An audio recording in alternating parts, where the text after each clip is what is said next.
Hi, and welcome to another episode of Life in Business. Today I have a special guest, Michael Wolsten, and I'm super excited about this.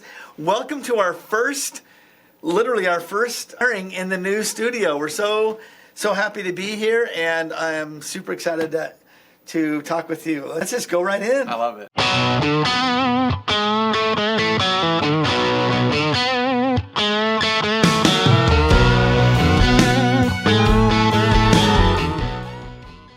This is a great setup, so thanks for having me, Dave.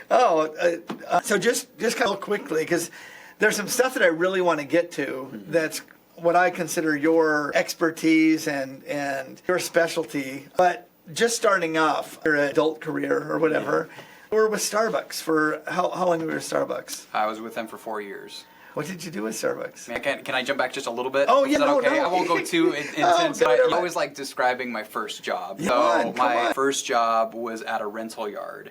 And I was that guy, that kid. I don't know why they entrusted me with this, but I had one of those front loaders, you know, those little bobcats. I was loading bark dust in the back of people's trucks. So that's basically what I did. And you had cleaning off the equipment or whatever. I was kind of fun. And I'll never forget the first time that I dinged somebody's truck. And of course it wasn't like the old beater truck. It was this guy's really nice brand new Ford truck. And I pulled it just a little bit off and I just dinged it. And I mean, he was so gracious. I just thought he was going to chew me out, and I felt awful, right?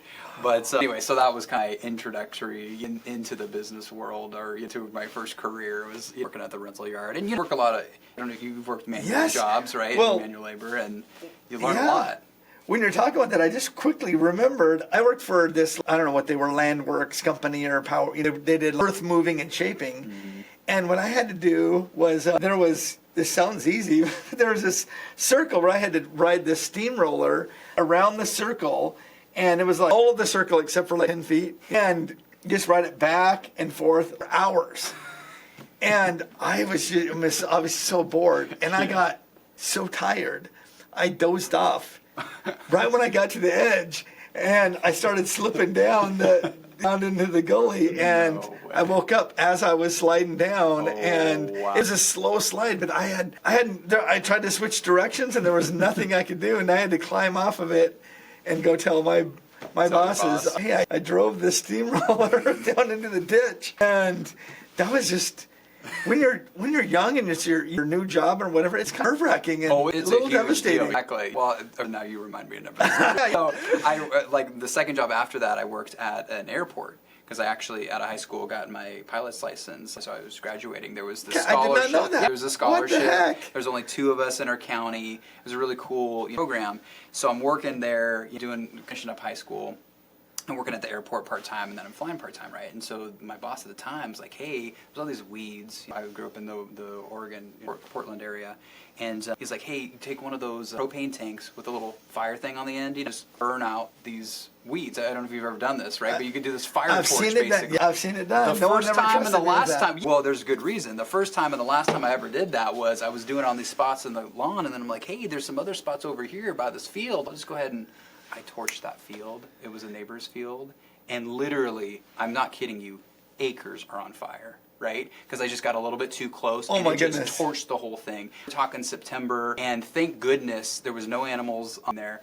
And the guy was actually thankful because he's like, yeah, I would have had to mow all of it anyway. But the fire trucks are out there. Everybody's like, what's going on? They couldn't have any plans, but I just felt like, I just feel awful, right? I'm just like, I totally could have caused all this. Never burned the field. So I get it. But you learn a lot with your first job. That's why I was kind of mentioning that. They prepare us. They do. Unfortunately, sometimes learn through failure, but also just learning a bit of that work ethic. My parents both were working class jobs and have just worked so hard their whole life. So that's what was really instilled with me from day one. It's like, hey, you put your head down, you do an honest day's work, and you do it for knowing what it actually means for you personally, but also from that faith piece of knowing, like, hey, I'm not just working for a boss here. I'm working for unto the Lord, right? Yeah. I'm working for God's the one who's watching me, and that effort and what he sees better be good, right? And if it's not, then there's things to change. And so, anyway, fast forward in a little bit. I grew up, like I said, in the Portland area. After high school, I went down to Eugene, Oregon, and met my wife, Kelly, there. and graduated from college. And the day that I graduated from college, my oldest son, Oliver, gets to work at Life, was born that same day. So it was I graduated in two different senses of, man, I got my college done, and then I'm moving into adulthood, right? And we got two choices, growing a family town, and so we were graduated in two ways, or graduated from college, but also graduated into fatherhood. So now it's time to grow up. And so we decided that we wanted to move. We didn't necessarily want to stay in Eugene, and so we said Boise, Idaho, or Colorado Springs, Colorado. And I really wanted Colorado Springs, Colorado, because it's beautiful. It's just a really cool spot. What did Kelly want? She went to Boise. So you went to Boise? Of course, that's what you do, right? Well, and my in-laws had just moved there a year before. We got young kids, and we were so glad we did. This was early 2000s, and so all that to say that jumps into the Starbucks piece. So, I'd done a couple of things. I sold a Yellow Page advertising. You remember those? Yes. Phone books, right? Yes, now they're like ourselves. This small, but it used to be a thing before phones. Yeah. Did that for a time, and did a couple different things. But I was like, man, where am I going to learn how to manage? And so that's what taught me really how to lead, is working for Starbucks. And I walked into a store in Meridian, Idaho. I'll never forget Rick Cartwright. He had black apron on. That was kind of a special one. Everybody else wears the green ones, but he's like the coffee master. So Rick was just like, to be honest, I had tried a couple different things, and I was really feeling a little bit down on myself. I've got this college degree. I did business management. I've never really managed folks. How am I going to do this? And he said something. He's like, Michael, I think I see something in you that you don't quite see in yourself right now. And if you're willing, I'll teach you some things, and maybe let's run together. And I was like, sign me up, right? So went in from walk-in to barista to store manager. We opened up about 5 locations together. This is, again, early 2000s in Boise, so everything's kind of exploding.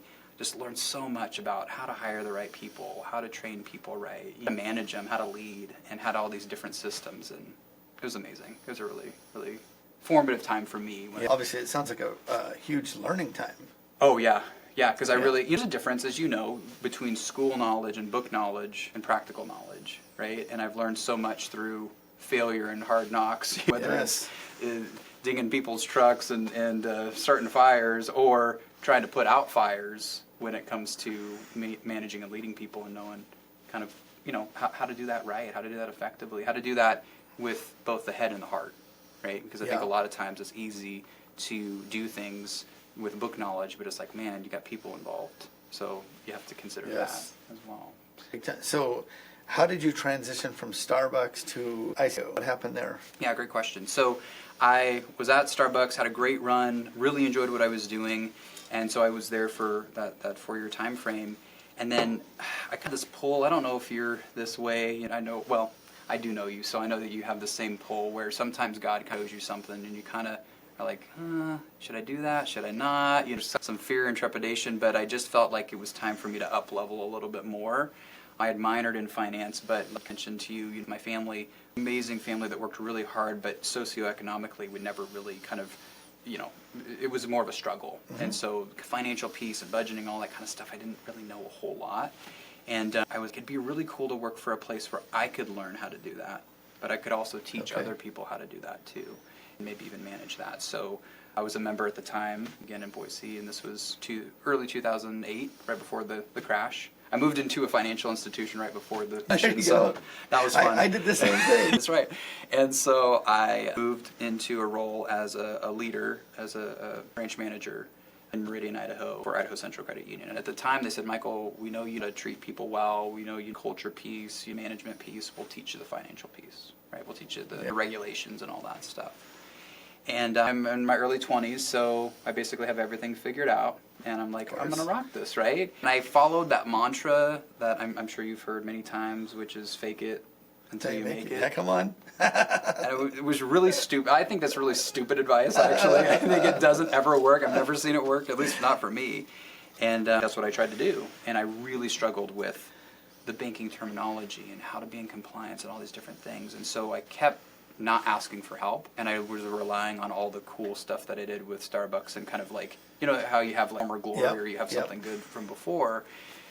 And I just kept getting deeper and deeper to the point where they had to write me up. And it was kind of like, hey, we like you, but we're a financial institution. We got to do things right here. Because I personally just really struggled with my time management and how to figure things out. And I wasn't asking for help. And so I honestly just hit this crisis point. Well, to highlight it, like my lowest of low, as I started this position with Idaho Central, they had this survey that they did, and it kind of did all these things internally, externally, and there was 18 locations at the time, and they said, we kind of score people, rate and see where you're at. And I'm like, I'm not going to be number one, but I'll probably be middle of the pack, somewhere decent.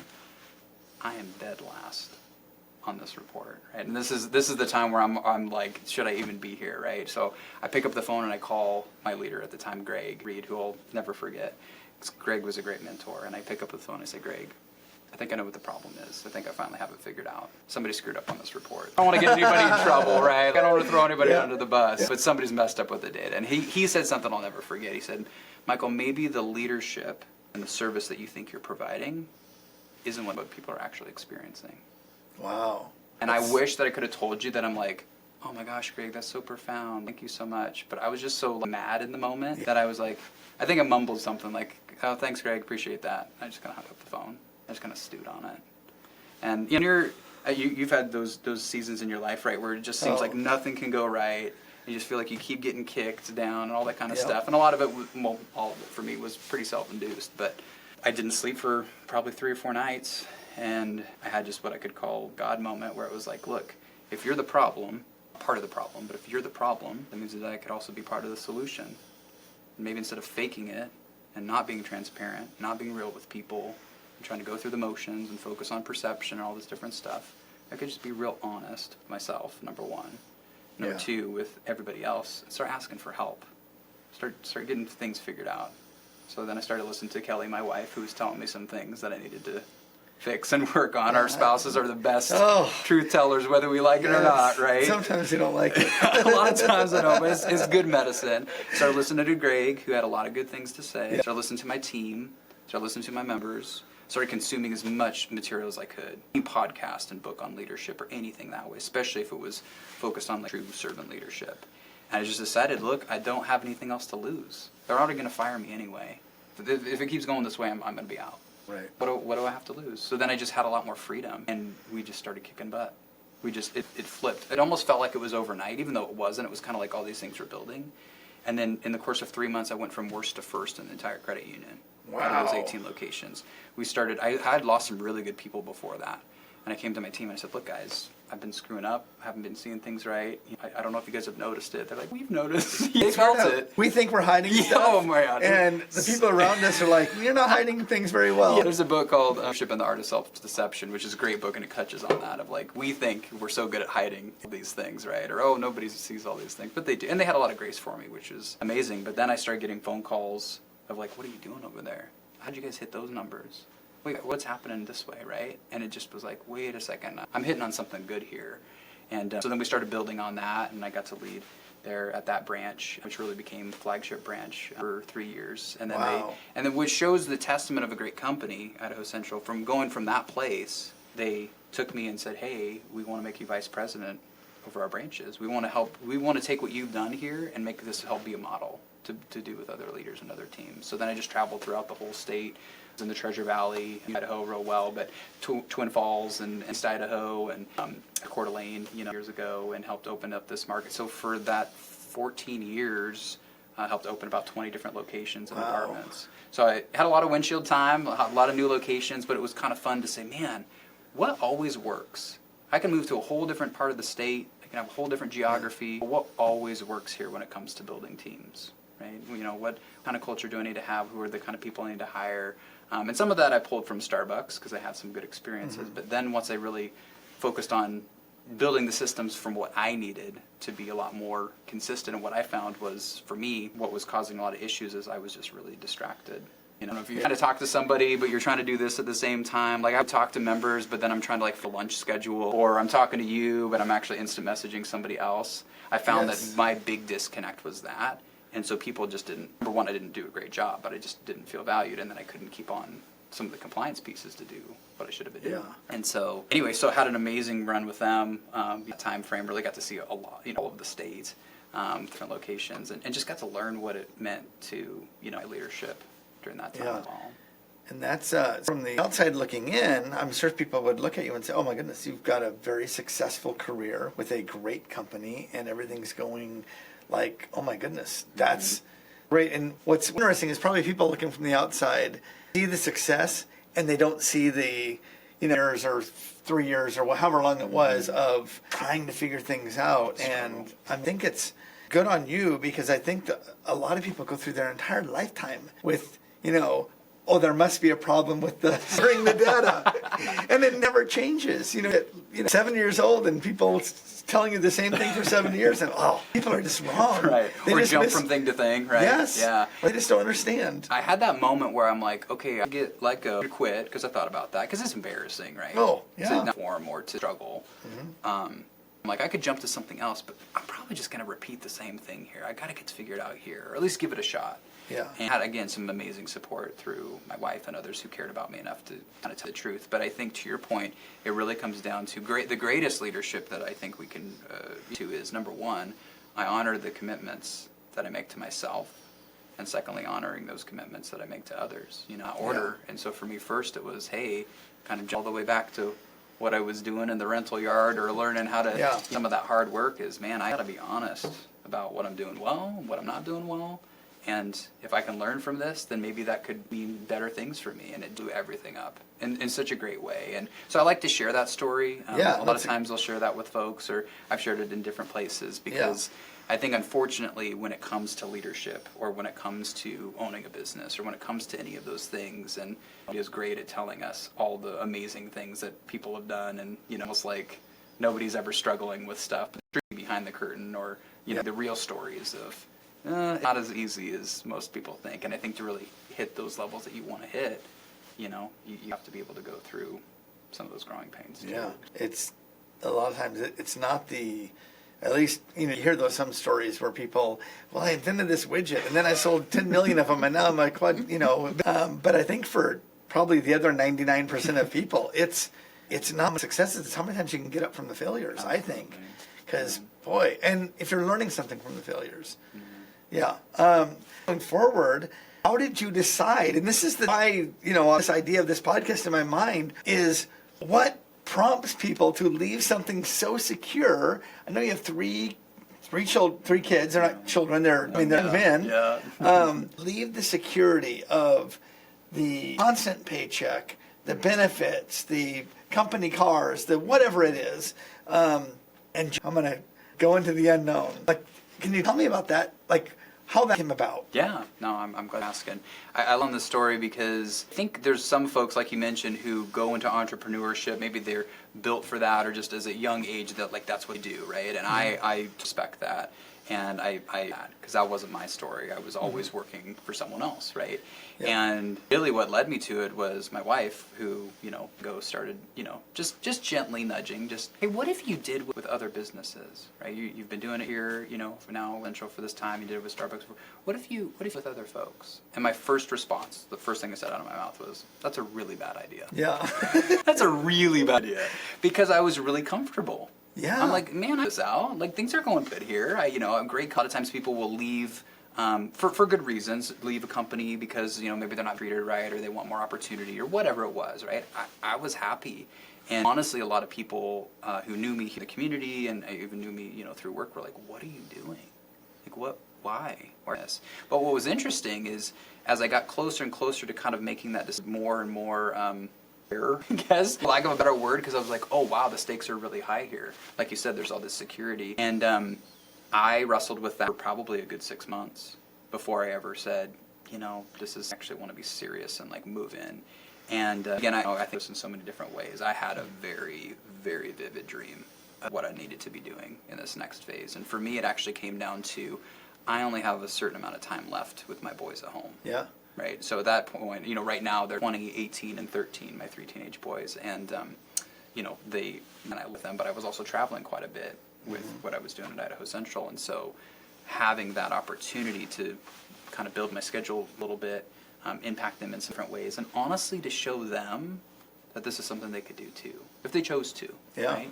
Hey, Dad's going to do something new. I always joked, well, I can always go back and be a teller or something if they want to hire me back if this doesn't work out. But I felt like if I didn't do it now, when I'm, in my early 40s, if I don't do it now, I'm not going to do it. And what could it look like, right? So there was that fear of what could I lose, but then really kind of coming to that of, well, it might look even better than what I can imagine, right? And Yeah. that sort of fueled that for me. That kind of fueled that. Right, I'm going to see what this looks like. So. Yeah, that's cool. I mean, if you tell me about because we've talked about this dream situation before, and Right. your story is a lot of reasons, but one, people get into entrepreneurship for a variety of reasons. Right. Like you said, some people are just from the time they're 18, like or 16 or whatever. I'm going to do my thing. I'm not going to have a boss. I'm whatever it's going to be, and then other people fall into it by accident, and then other people there's so much to do this. You have a thing that happens to like probably a lot of guys. Your wife tells you an idea, oh, that's a dumb idea, and then like a little bit later you have to eat your words, kind of. Right, absolutely. Funny because a lot of people, when I would say, hey, I'm going to start my own thing, most of the comments that I got were, well, what does your wife think about that? Is she okay with that? Isn't she worried, right? Because Yes. I think in some relationships, it's like, hey, she was the one who's been my biggest cheerleader and my biggest fan the whole time. She was the one who said, you need to step out and do this now. And I know you're an amazing wife as well, yeah, right? Same thing for me. It's just like, hey, you have that behind you, man, I can do anything, right? And so that was a huge support and a huge encouragement, because I think on my own I probably would have just stayed, or it would have taken me a lot longer. And it's funny you mentioned, kids. Middle son Henry has always had that entrepreneurial spirit. Yep. I remember when he's probably got to be 5. We had a garage sale, and he's like, Dad, can I sell stuff at the garage sale? I'm like, yeah, of course. So he gets Mom to help him bake cookies, and he has lemonade, right? So when people are coming in, right, he's 5 years old. He's like, hey, Dave, great to see you. Feel free, check some things out, right? I always had this big vocabulary. He's like, and I don't know if this would be good for, but we've got some really nice ice cold lemonade and some cookies over here. It's only the kid's sold out, right? I can totally see him doing he's just soft selling, and they're just thinking this is the great thing. So he has his own social media business now, helps media, but he's always got that bent. And for me, it was more of like a slow burn and kind of a help, but yeah. So your business, Wolsten Consulting. Yeah. How did tell me about the start of that, and put mine out and you got 20 clients right away, or how'd you start it? Yeah. So, kind of looking into this and kind of needed the process to go through, and I had some really things that helped me be successful. Number one, first off, is having some money saved to the side to help kind of bridge that time. Because anytime you start a new business, there's going to be some leads to happen. I did have 1 or 2 clients already that I was serving and helping in certain ways. But what's interesting is when I started out, I was focused more on the individual and a little bit more of the career development. Yeah. And as I got into things, I was like, gosh, I've got a lot more experience in the team building pieces and working with the C-suite and helping with planning and those types of things. And so I quickly pivoted into more of those things because I just found more energy and excitement around that. And I had some great coaches to help me along the way. I believe that nobody should receive coaching or help or support from somebody if they're not actually getting that. Right? Mm-hmm. So you want to have people who are providing wisdom in your life who are also receiving wisdom. And if you don't have that, I find that's a big red flag. So that's something that I learned of, hey, I don't know this area. I'm going to need some help. I'm going to need some people in my corner who are going to help me with not only how to line things out and the marketing and some of those pieces, but also the mindset piece. To become a successful entrepreneur, you really have to become more and more fearless in how you're approaching things, right? You have to overcome some of those self-limiting beliefs. I need to stop having some of those ceilings that I think it's really common for us to have. Right. Well, I can only do this much, or I can only charge this much, or I can only help this certain amount of people, right? And as I started scaling my business, I started seeing, hey, a lot of these barriers, what I was mentioning in the Idaho Central, weren't about external things, it was more internal, right? And so as I started seeing those things and addressing that, then that helped me be able to grow. And first year had a handful of clients, which was great to have just to start off. And then the next year we doubled, and then this last year we've doubled. So we have now dozens of clients that we get to serve all across the country, which is just so fun to have the same principles that work, the same frameworks that work with so many different types of businesses, financial institutions, steel manufacturing. I have a guy that I help who teaches breakdancing to kids. Just all these different elements, hey, they're all building teams, they're all serving in different ways, and so how can I take what I know to help them be able to grow? I know for me, I remember when I came to you, because you're my coach I meet with once a week. And I was just like, man, if Tiger Woods and these great baseball players and if they have personal coaches, like, I'm not at that level. Shouldn't I have a coach as well? And I know for me, it's such a cool thing because you're able to look at my stuff almost, obviously, we're connected, but you're able to look at it kind of more from a 30,000 foot thing going, okay, well, sometimes when you're in it, if you're the entrepreneur and you're in the business, you have blind spots. At least I do. Absolutely. And so it's been very helpful for me. It's funny, my wife will say, I get stuck in something, and again, I have a lot of support through her and through my coach and everything as well. But sometimes we'll say, I'm kind of stuck with something. She's like, so what would you tell yourself? Would you coach yourself? I'm like, dang it. Because I think it's easy for anybody to get stuck. And the cool part about what I get to do is I think a lot of times, and working with you has been amazing because just to see what you've done with life and the community that you've built and what you've done has just been a huge blessing for me personally, and I know for so many other people. And it's really neat to see how you can upscale, right? How you can get to the next level. Hey, what else can we provide? What else can we do? Right. And to do that, I think a lot of times it takes being able to soundboard, right? Or to have a different perspective or say, gosh, this is what I want to get to. What are the 5 steps to actually get there, right? And sometimes people can do certain elements on their own, but man, to do it a lot more effectively and a lot faster, and I think have a real good game plan, it's nice to have some help along the way. Yes, and I notice as I've been talking to entrepreneurs doing this podcast, you've only been doing it for a little while, it seems like good entrepreneurs, they have inside of them some desire to, or need to help people. Whatever service or whatever product or whatever their business is doing is usually centered around, here's a need, I'm going to try to meet it. Mm-hmm. But it's not just that. It's, this person's business, if there's some way I can help them or some connection I can make with them. And we find joy in that. And I know you do as well. Yeah. What surprised you about your business? I know for me, the coffee shop, I didn't know much about coffee, restaurant. I'd never done that type of work before, but I thought, man, I love people. And this is a people business, so I'm going to get into it.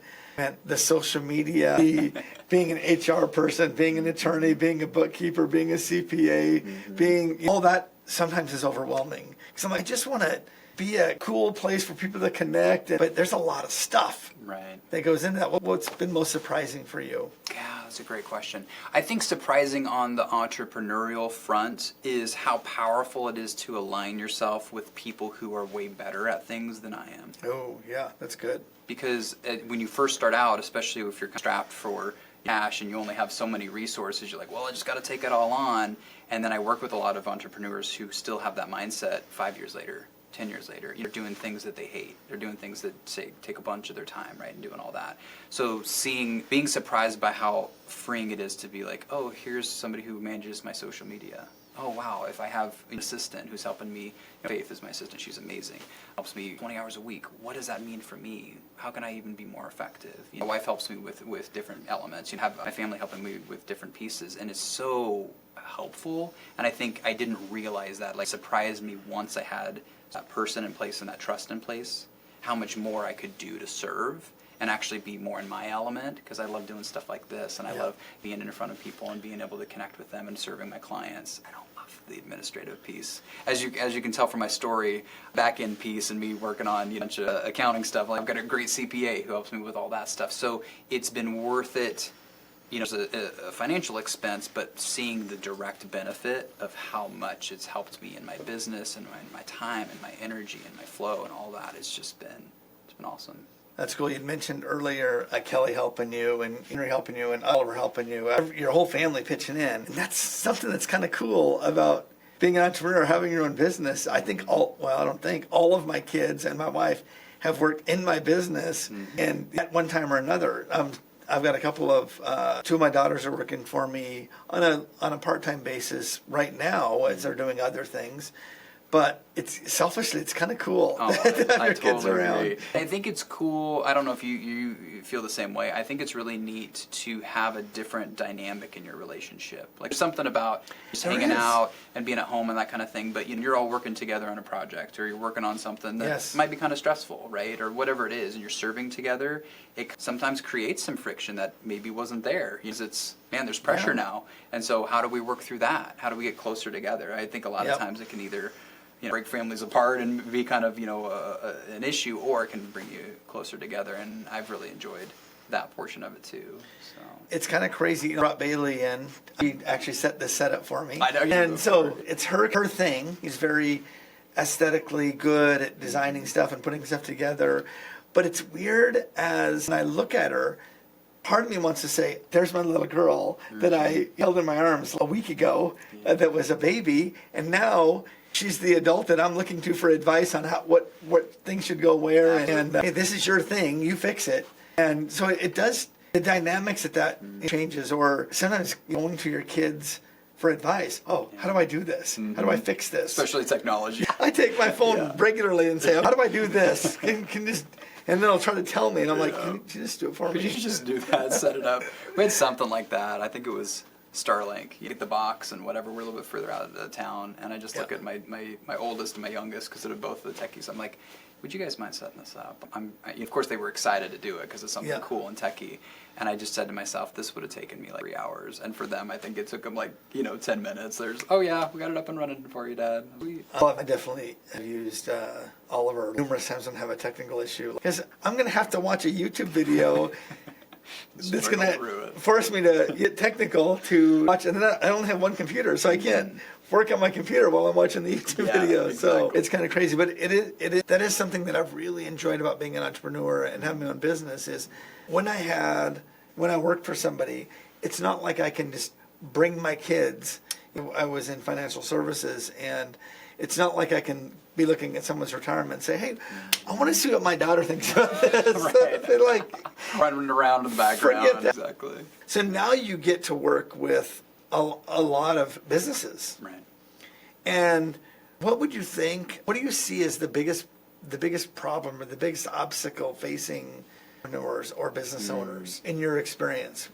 Well, I'd probably say 3 things that I see that are the most common as far as issues or barriers. There can be more, but pretty common is not having an actual vision and a roadmap. So maybe people have gotten into business for a certain reason, or they decided, hey, I'm going to launch something. I'm working with a client right now where we're spending the time that's needed to really help them have a vision for why are they doing what they're doing? Who exactly do they want to serve? How are we actually going to get there? What is the first, because they're launching, what is the first 90 to 180 days going to look like? So that they're really set up for success. Because if you don't have those benchmarks, it's really easy to get defeated or feel defeated. Right. Not really have that full goal of what you're wanting to accomplish. And being realistic about that too. And because I think that's one of the biggest reasons. I think 47% of companies don't have any sort of planning in place, strategic plan, business plan, anything written, right? And I think it's about 80% of companies that fail within the first 3 years. So you can see that correlation, right? I think it's 57% of companies who are fast growing or profitable have a plan. So if you don't have a plan, then it's really easy to get off track or to not really hit what you're wanting to hit. So I'd say that's the first one. Second one is something I touched on, which is knowing when to delegate and valuing your time as an entrepreneur. Most entrepreneurs way devalue their time. I was just talking to a couple that I work with, and it's a construction company, and she is doing the accounting, but she's doing all of it by hand, and I think she's probably spending 15 to 20 minutes, or 15 to 20 hours a week going through this, right? Just a lot of time. She hates doing it, and she's just always done it that way, and that's what the accountant needs. And we're like, well, what if we got that off your plate? What would that look like? What could you do instead, right? And for their billables, it's way more that they could be bringing in, right? She could be freed up to do way more than that piece. And so sometimes we don't value our own time as entrepreneurs as much as we could or should. And then the last thing, which kind of ties into vision, but also you think is so important, is what's going to happen when it's successful. Not if it's successful, right? But if we're focusing on sort of that positive, hey, I know that this is just a matter of time, but what is victory going to look like? Then what am I going to do with that? And that kind of into that impact of what is it going to look like in the community? What is it going to look like with my family? What am I going to be able to give? Right? What is that? And I think that's a really big motivator that sometimes entrepreneurs miss out on, or especially as you're launching can miss out on, is, man, if I do this in some of these right ways, of course I'll have money that I get to collect in and I'll be able to provide for my family. But what's bigger than that? What is this actually all about? You mentioned community and people, right, for you. For me, it's setting up a whole generation of leaders who are able to really impact their teams, right, and impact their customers. Like that's what fuels me and drives me. But also if I get more resources, that means I can give more, that means I can do more, that means I can hire more. So it's seeing that vision, having that fuel you more than just, hey, did I get another deal today, right? Or did I get another customer today? Or did we hit our goal for the week or whatever it might be?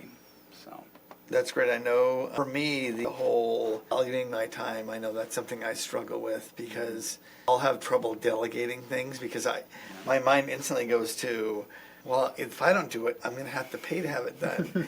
And I find myself, I'm definitely getting better at it, but I find myself working in the business more than on the business. Right. And I know people say that all the time, but when you're in the business, when you're doing it, it's tough. Yeah. It's, oh my goodness, I either have to, well, for a lot of times I have to pay someone to do it, or I got to do it. And I think that I'll devalue my time because I'm thinking, oh, I can pay someone X to do it, but then my time's probably worth Y. Right. And that's my time probably brings in business so that I can afford to pay it. Exactly. It is like an investment and you're hoping that it pays off. And there's been times where it's like, oh gosh, I got to scale back or do something. But most of the time when it's done in those ways, and then I would also say just from that delegation standpoint, it's also empowering your teams and trusting them to do more, which I know you've done a lot of there at Life as well, is helping that next generation grow so that they can take on more, so that they have more ownership, so that some business owners, I think a lot of times, especially if you have a team, you can get pulled into a lot of things that sometimes you don't necessarily have to, right? Yes. And so how do you do that effectively? And like you said, having time specifically for me, I have specific admin time on Mondays where that's all I'm doing is working on the business. Even if I'm real busy, even if I'm just like, oh, I should probably be focusing on X, Y, and Z, well, I need to build that out through the rest of the week, because to keep this going, it's kind of that, at least for me, and I know this is probably different for different folks, but it's kind of a three-legged stool where it's like, hey, I need to focus on making new connections and contacts continually. I need to be servicing the folks that I have and providing that to a really high level. And then for the folks that I know, what are the referrals, what are the sources of having people continue to kind of spread and talk about my business, right? Yeah. So there's 3 different areas to stay focused on, and I think unfortunately sometimes if people get really busy as an entrepreneur right away, you can let 1 or 2 of those areas go, and then it feels like it's like feast or famine. So I touched on people earlier, being able to delegate to certain people. To be able to do that, then you have to have good people. That's a big and I've got a great group of people at Life, and I've been very, very blessed. But does that seem to be a difficulty for people that have a need in our companies, has a need for employees? Do you see that hiring the wrong people or not putting enough time and effort into the hiring or whatever? Absolutely. Do you see that in business that you're working with? Absolutely. There's been no harder time for leaders than right now to find amazing people, right? I know you have great folks, and for the businesses I work with, that's one of the key things that we focus on, because the pool's smaller, right? We have a smaller population. Yes. You can look at where we're at with birth rates. That's only going to continue over the next 20 to 30 years. It's not like that's magically going to change overnight. So it's a very limited resource to have people, number one. And then the people who can actually hit what I call the 3 C's. Are they committed? Are they capable? And are they coachable? Right? If you have somebody who's all 3 of those, then they're going to be a rock star, right? But not everybody is. And so it's identifying that ahead of time and pre-screening that. And it's also becoming a company that those type of people want to be attracted to.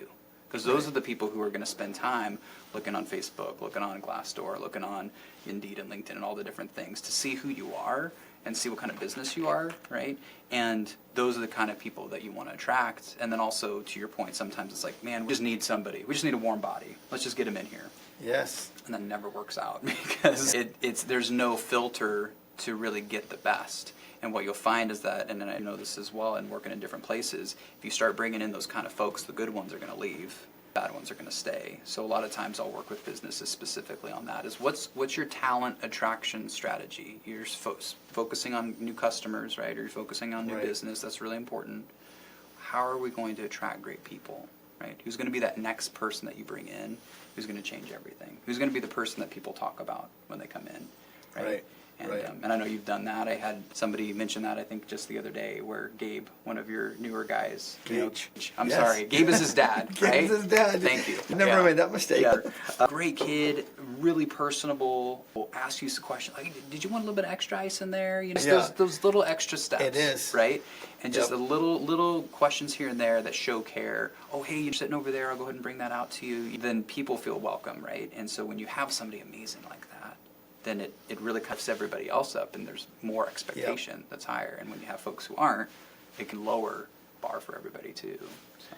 Yeah, I know that's been for me. Like I said, right now I've got a great staff, but as we have always striving to like, what can I do better? What can I raise the bar? How can we meet these needs better? As you're raising the bar, it's difficult for me because you said lead with the head and the heart. A lot of times, my heart gets in the way of. It's got to be both. You think, you think, man, I just, whatever, the guy or girl or the employee about their home life or about their situation, or you're just like, I just want to help them. And you can allow it to affect your business because, at least for me, my head gets out of the way and my heart's like, I just want to help this person. Or hey, at least they show up. Right. And I know for me as a business owner, I want excellence for my customers, but I'll settle for less than excellence with my staff. And it's like, well, I don't know.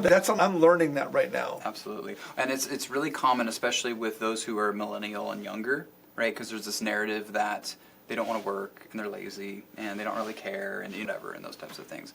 What I've found, especially with most of the employers that I've worked with, and after working with hundreds of leaders, and even from my own experience, is that that's actually not true for the most part. There's of course going to be lazy people in those categories. There's also lazy people who are my age, right, and who are older. And there's just lazy people, right? What's true is that a lot of folks, especially in the younger age group, want to have accountability.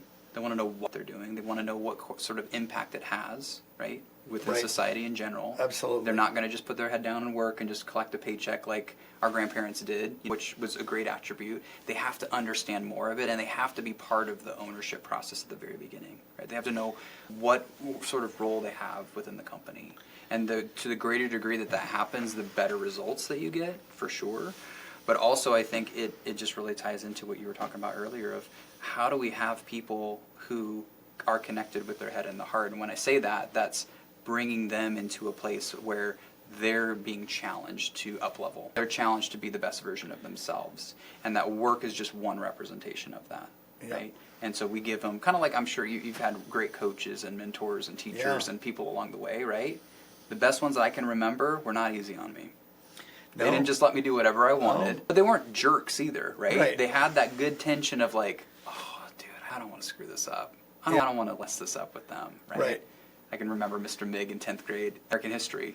He was the one who just helped me even love history at the beginning. You know, I was like, I don't care, it's history, whatever. But he was like, hey, come every single day to class with an expectation to learn, an expectation to question something, right? And an expectation to grow. And if you don't have that, then don't come to my class, right? And so that was a big deal, right? And that's how he set the tone.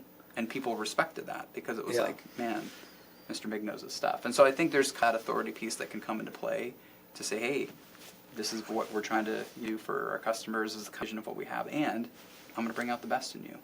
So let's run and let's do this together. And 9 times out of 10, the right people really respond to that and want to. People are attracted to vision. Absolutely. When they feel like, man, this is the big picture, and it's out there, and it's something that people can be inspired by. I think they're willing to be challenged a bit. They're willing to, like, okay, I'm not looking to leave anytime soon because I'm going to do this. I know I've actually sat in your office and hear the words from you saying, Dave, I'd like to challenge you on that. I'm like, dang it, no, I got to figure something out. So I appreciate that, and I appreciate our relationship as far as that goes. They say iron sharpens iron. Sometimes I feel like you're the sharpener and I'm the dull rock, and you got to just whittle away stuff. So, but I value it, and I want you to know that. Thank and you. Now, speaking of, do you have your client base filled up? Do you have room for other clients? If someone's watching, going, oh my goodness, I need a Michael Wolsten in my business, and where are you at in that? Yeah, I appreciate that. Yeah, I do have an opening or two coming up over the next couple months. This is really my busy season because, again, I touched on I do a lot of strategic planning, so I'll be traveling quite a bit. For the right business and for the right folks, I do have a spot. And really what I love doing is a little bit of what we're doing today is just learn a little bit more, grab some coffee, do that virtually, whatever that may look like, and see if I might be a good fit for a business. Right. Because I'm not for everybody, but at the same time, for the right folks, if there's anything that's resonated or they're like, gosh, I'm starting off my entrepreneurial journey and I'm needing some help along the way, or hey, I've already got a team and this is what I'm looking to do to help us up level.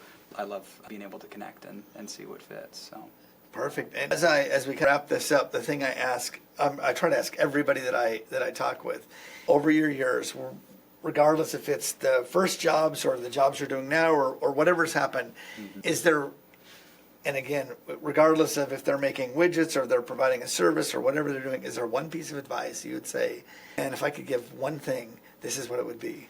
Boy, that's a great question. There's a story that really hit me, and it was in the middle of my own entrepreneurial journey that I think might fit. So I don't know if you remember Cooper Cup from the number of years back, right? You know, amazing. The last drive, I think he had, 10 receptions or something. They marched down the field, they win the Super Bowl, right? Well, what a lot of people don't know is that 2 years before, Cooper Cup was in I think he was in the AFC title game, about to head towards the Super Bowl, and he tore his ACL. And he's rolling around on the ground in tons of pain, and just was like, what, is my career over? What's going to happen here? And he said that he got a powerful vision from God, that not only was he going to go back to the Super Bowl, but that he was going to win the Super Bowl. And he held on to that vision. And I believe that a lot of us have those types of visions. Now, it may not be specifically something like that, but he said once he had that vision, he just had a ton of freedom. He was able to play from a place of victory. He's like, I already know that this is going to happen. Now all I have to focus on is what I got to do to help make it happen, and it's timing. And that helps me so much within my business and just in life in general of, hey, there's good things already coming, right? Yeah. I know that I'm already going to be successful in helping serve people when I do it with the right head and the right heart. So now all I have to focus on is, hey, am I talking to the right people? Am I, what are the opportunities that are in front of me? Am I playing with some of that freedom? Because I think a lot of times, especially if income's needed to be brought in, there's just this real tightness and the stress that can happen. But playing from a place of freedom and victory and knowing that, hey, there's already a finish line, there's already a goal here, there's already good things that are going to happen. It's just a matter of timing, right? When's it going to happen? Come on. Then that's a really fun place to be at, and relieved a lot of pressure for me to feel like I needed to perform. Now I just get to serve, and that I think has made a huge difference for me. Awesome. Yeah. Hey, well, thank you so much Thanks, for man. joining us, and I would say to all of you, thanks for tuning in. And I'm still learning this whole social media thing and all that, so subscribe it, send it to somebody, whatever you're supposed to do. Y'all probably know more than I do about all this. And my goal is to make this a tool for entrepreneurs to learn from, to connect, and all of that. So thanks for tuning in. I'll see you next week. Bye-bye. Thanks, my friend. Thanks a lot. That was awesome.